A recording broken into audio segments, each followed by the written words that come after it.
پاکستان میں آپ کو جتنے بھی میں نے چیف منسٹر دیکھے ہیں، جو خالد خورشید گلگت بلتستان کا چیف منسٹر، میں نے ایک اس طرح کا آدمی، اہلیت بھی رکھنے والا، ایماندار، آج کل کے حالات میں ایک ایماندار آدمی ڈھونڈنا، نظریاتی آدمی، جو ایک نظریہ پاکستان، جو کہ ہم ایک آزاد ملک چاہتے تھے، حقیقی آزادی، نظریاتی آدمی، اس کو گرا دیا گیا۔ اور اب کوشش یہ ہے کہ جس طرح پہلے پچھلے اپریل میں ہماری گورنمنٹ گرائی گئی، انہی لوگوں نے پھر اس کے بعد پنجاب کی گورنمنٹ گرائی، لیکن قوم نے پنجاب کی گورنمنٹ کو وہ الیکشن کے اندر 16 جولائی کو پھر جتا دیا، ہم پھر واپس آ گئے، پھر کوشش کی گرانے کی، جبکہ ہم نے 186 ووٹ لے کے ایک ووٹ سے اپنی گورنمنٹ بچائی پنجاب کی، اور اس کے بعد ہم الیکشنز میں نے اناؤنس کیے آئین کے مطابق۔ وہ اور بات ہے کہ یہاں آئین کے اوپر تو اب کوئی قانون تو ہے ہی نہیں، جنگل کا قانون ہے آج پاکستان میں، طاقتور نے فیصلہ کیا الیکشن نہیں ہوگا تو سپریم کورٹ کے آرڈر کے باوجود الیکشن نہیں ہوا۔ لیکن اس کے بعد آزاد کشمیر کی گورنمنٹ گرائی گئی، اور وہ اس کے منہ سے ہی نکل گیا، جو پی ایم ایل این کے جو پارلیمنٹری لیڈر، وہ فاروق نے تو کہہ دیا کہ جی یہ کون ہے اس کے پیچھے۔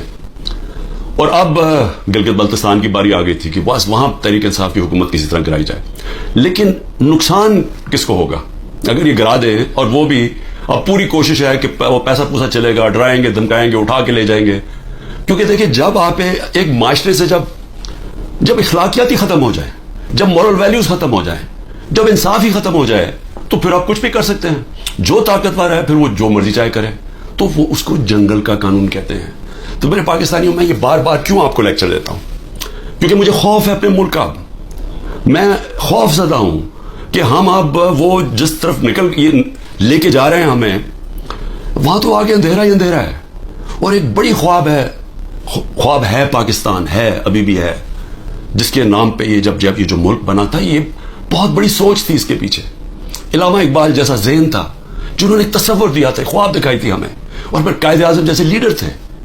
اور قائد اعظم کی کیا سب سے بڑی کیا کوالٹی تھی ان کے دشمن بھی کہتے تھے کہ قائد اعظم ایک سچا، ایک صادق اور امین انسان ہے، اور ایک کانسٹیٹیوشنسٹ ہے، قانون پہ چلنے والا ہے۔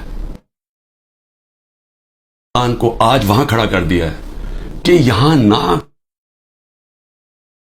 آئین، نہ کوئی اخلاقیات، نہ کوئی ایتھکس، نہ کوئی مورل ویلیوز، نہ کوئی ہمارے دین کی کوئی فکر ہے کہ یہ ایک اسلام کس طرح کی جو سیرت نبی جس سے ہمارے سارا ویلیو سسٹم آتا ہے، کوئی کسی کی پرواہ نہیں ہے، بس ایک آبجیکٹو ہے، بس کہ کسی طرح عمران خان کا راستہ روکنا ہے، اور کیونکہ عمران خان کی سب سے بڑی پارٹی ہے تو اس لیے اس پارٹی کو بھی ختم کرنا ہے، تو اس کے لیے پھر یہ گلگت بلتستان میں واردات ہو رہی ہے۔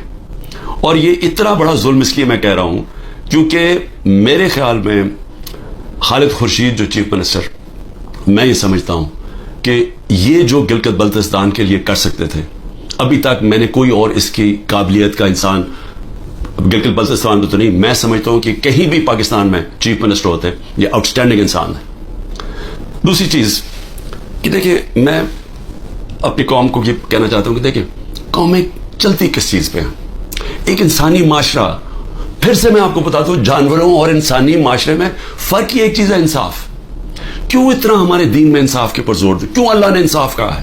کیوں سارے پیغمبروں کو کہا کہ ایک ہی پیغام لے کے جاؤ کہ انصاف قائم کرو اللہ کی زمین پہ؟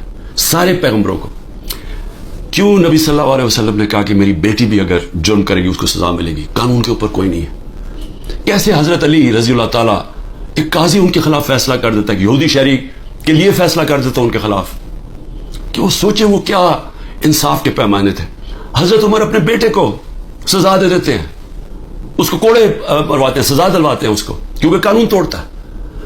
اور کیوں جب وہ پرشین امپائر کا جب ایمبیسڈر کو بھیجتا ہے ان کا کہ پتا تو چلو یہ کون ہے مسلمان، اور وہ جب جاتا ہے حضرت عمر کو ڈھونڈنے کے لیے تو وہ دروازے پہ جاتا ہے، وہ کہتے جی، وہ جب ان کے عام سا دروازہ ہوتا ہے، وہ کہتے جی وہ دیکھیں درخت کے نیچے سوئے ہوئے ہیں، تو وہ جا کے جب واپس بتاتا ہے تو وہ آگے سے وہ کہتا ہے کہ جس ملک میں انصاف ہو اس ملک کا سربراہ، اس کو کوئی گارڈز کی ضرورت نہیں ہوتی، اس کو وہاں امن ہوتا ہے، اس کی جان کو کوئی خطرہ نہیں ہوتا، جو انصاف دیتا ہے معاشرہ۔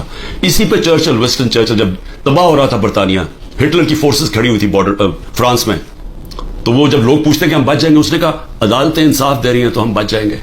یعنی قوموں کی جو بنیاد رکھی جاتی ہے وہ اخلاقیات کے اوپر، انصاف جب ایک معاشرے میں انصاف ہوتا ہے ان کے اخلاقی معیار ہوتے ہیں, قانون کے نیچے سب ایک برابر ہو جاتے ہیں, وہ معاشرے آزاد ہو جاتے ہیں, اور آزاد معاشرے ہی ترقی کرتے ہیں.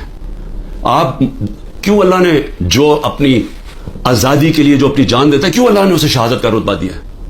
آپ سوچیں کہ اللہ نے پیغمبروں کے بعد شہید کا رتبہ دیا ہے کہ جو آزادی کے لیے اپنے لیے جان دیتا ہے. کیوں اتنا بڑا رتبہ ہے؟ کیونکہ اللہ بہتر جانتا ہے کہ صرف آزاد معاشرے اوپر جا سکتے ہیں, صرف وہی معاشروں کا عروج ہوتا ہے. آپ ذرا امریکہ کے وار آف انڈیپینڈنس دیکھیں جو انہوں نے انگریزوں کے خلاف اپنے آپ کو آزاد کیا تھا. وہ میرے خیال میں 58 لوگ تھے جنہوں نے فریڈم ڈیکلریشن سائن کیا تھا. ان کی زندگیاں دیکھیں, ایک ایک نے کیسی کیا آزادی کے لیے کیا کیا برداشت کیا, ان میں سے کتنوں کو قتل کیا گیا, تشدد کیا گیا, ایک ایک کا دیکھیں. ان کے کاروبار تباہ ہو گئے, انہوں نے کتنی قربانیاں دی اپنی آزادی کے لیے. اور وہی امریکہ پھر دنیا کی سپر پاور بنا کیونکہ آزاد تھا. غلاموں کی کوئی مستقبل نہیں ہوتا. تو میری قوم, میری غور سے بات سنیں, جو یہ کر رہے ہیں اس وقت, جن لوگوں کو نہ کوئی تاریخ کا پتہ ہے, سب سے بڑی بات یہ کہ ان کو تو ہمارے دین کے اصولوں کا نہیں پتا. جو وہ لوگوں سے ظلم کر رہے ہیں, کبھی ظالم انسان مسلمان ہو ہی نہیں سکتا, کیونکہ جو ظلم ہے ہمارے قرآن کے اندر لکھا ہوا ہے کہ ظلم برداشت کرنے سے بہتر ہے مر جاؤ. غلامی یعنی غلامی ہمیں آزاد کرنے کے لیے لا الہ الا اللہ آیا تھا, نہیں ہے کوئی خدا سوائے اللہ کے. ہم انسان کو غیرت دینے کے لیے آیا تھا, اور جہاں بدترین انسان کو انسان کی غلامی کروائی جا رہی ہے, کوئی قانون نہیں ہے, ڈنڈے مار رہے ہیں, جیلوں میں بھرا ہوا ہے, تشدد کر رہے ہیں, گھر توڑ رہے ہیں لوگوں کے, گھروں کے اندر گھستے ہیں, نہ عورتوں کی پرواہ کرتے ہیں, بچے اٹھا کے لے جاتے ہیں. عامر مول کے 5 بچے, 4 چھوٹے بچے اٹھا کے لے گئے. ایک ہمارا کارکن تھا, وہ نہیں تھا تو اس کے بچے اٹھا کے لے گئے. کسی کی بہنیں اٹھا کے لے گئے, ہمارا ایک کارکن کا بہن اور اس کا بھائی اٹھا کے لے گئے, کیونکہ وہ ٹکٹ ہولڈر نہیں تھا گھر پہ. گھر توڑ دیتے ہیں, گھر لوٹتے ہیں, پولیس گھر لوٹ رہی ہے. اور تو لوگوں کو چھوڑو, ایکس پرائم منسٹر پارٹی کے ہیڈ کے یہاں 40 لوگوں نے دروازہ توڑ کے آئے اور سارا گھر جو چیزیں ملی لوٹی اور لوگوں کو مارا, پکڑ کے لے گئے. وہ بیچارے خنسامے کو لے گئے, وہ جو مالی تھا اس کو اٹھا کے لے گئے, ان کو جس طرح جیل میں رکھا. میری بہن کے میں بتایا ہو کہ خنسامے کو اٹھا کے لے گئے. وہ کہتا جی آدھا وقت ہم کھڑے ہوتے تھے کیونکہ سارے ایک وقت پہ لیٹ نہیں سکتے تھے. وہ ایسے اوپر سے گرمی لیتا, اس کو بیماری ہوگی وہاں, تو اس کی پہلے تو ریزسٹنس ختم ہوگی, کھانا بھی نہ دے صحیح طرح. وہ ابھی تک وینٹیلیٹر کے اوپر پڑا ہوا ہے. ایک غریب آدمی جس کے اپنی زندگی کی جنگ لڑ رہا ہے, عورتوں کو پکڑا ہوا ہے جو عورتوں سے کر رہے ہیں. ڈاکٹر یاسمین دیکھیں, ان کی عمر دیکھیں, کوئی نہیں دیکھ رہے, نہ عمر دیکھ رہے, نہ کچھ دیکھ رہے. اور ان کا جرم کیا ہے؟ صرف جرم ایک ہے کہ عمران خان کو ختم کرنا ہے. اپروور بنا رہے ہیں, لوگوں کو پکڑ رہے ہیں. جی اچھا جی آپ صرف یہ کہہ دیں کہ عمران خان نے کروایا ہے.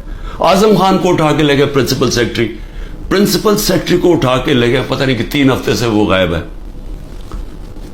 اپروور بنائے جی, کوئی عمران خان کے خلاف دے, جس کو پکڑتے ہیں عمران خان کے خلاف کوئی اسٹیٹمنٹ دے. شہباز گل کو جب پکڑا, کوئی عمران خان اعتبار سے اسٹیٹمنٹ دلوائی ہے. یہ جو بھی میرا کل نیم میں گیا, وہ جو توشہ خانہ کیس کی, وہ جی وہ فلانے آدمی نے وہاں دبئی میں جا کے کہا کہ جی مجھے گھڑی بیچی ہے. وہ فراڈ آدمی, اس کے اوپر کیس کیا ہوا ہے. میں نے وہ جیو کے اوپر کیس کیا ہوا جنہوں نے کیا ہے, میں انشاءاللہ وہ کیس عدالت کے اندر جیتوں گا. وہ ایک بھاگا ہوا ناروے سے, اس سے انہوں نے بیان دلوا لیا جی عمران خان نے وہ گھڑی بیچی کسی